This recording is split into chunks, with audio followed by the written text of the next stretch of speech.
ሰውየው ይመሰገናሉ፣ ይነቀፋሉ፣ ይወደሳሉ፣ ይወቀሳሉ። በብዙ ጉዳዮች ላይ አውግተናል። አብነትና ቤተሰብ። ዘጠነኛ ነኝ። ከ1 እስከ 8 ሴቶች ናቸው። የመጀመሪያው ወንድ ልጅ ለቤቱ እርሶ? የመጀመሪያው ወንድ ልጅ እኔ ነኝ። የልጅ ልጆች በጠቅላላ ስንደምር እስከ 2006 ዓመተ ምህረት ድረስ የተወሰደ የቤተሰብ ቁጥር ነበር እና 455 ነበር።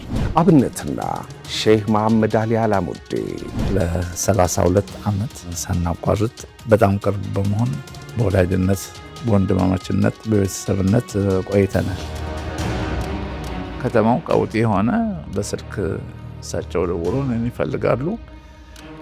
ስሰማም ያው በጣም ግለው ስለነበረ ትንሽ ይቀዝቅዙ በማለት ስልካቸውን አልመለስኩም። የእሳቸው ሕግ አማካሪና ሌላ አማካሪዎቻቸው ሆነው የመጀመሪያ ክስ አይደለም የክስ አይነት ዝናብ ያዘነቡብኝ እነሱ ናቸው። አብነትና ቅዱስ ጊዮርጊስ ስፖርት ክለብ ጊዮርጊስን ለማዳን ጊዮርጊስን ለማትረፍ እየተባለ በብዙ ሲነገር ይሰማል። እርስዎ ክለቡን የሞት አፋፍ ላይ አድርሰውት ነበር ማለት ይቻላል። እኔን ለማጥቃት ብሎ ጊዮርጊስ መጠቃት አለበት በሚል በማይሆን ነገር ሌሎችን ስፖንሰሮች ሁሉ እንዳይመጡ በማድረግ በማከላከል ክለቡን አጣብቂኝ ውስጥ በመክተት ክለቡ ከፍተኛ ጉዳት እንዲደርስበት አድርገዋል። አሁንም በአዲሱ ኮሚቴ የኦዲቲንግ ስራ ይጀመራል። አብነት የሚጠየቅ ከሆነ ይጠየቃል እየተባሉ ነው። ለዚህ ዝግጁ ኖት? ምን ጊዜ አብነትና እስር ቤት። መቼስ እስር ቤት ሲባል የሚወደድ ነገር ያለው አይመስለኝም።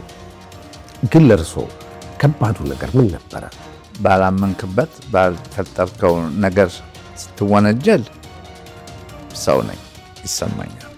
አብነት በአሜሪካ በቀድሞ ሕይወቶ በየጊዜው ወደ ተለያዩ ሀገራት ይጓዙ የነበረ ቢሆንም ቆይታው ግን ያጭር ጊዜ ነበር።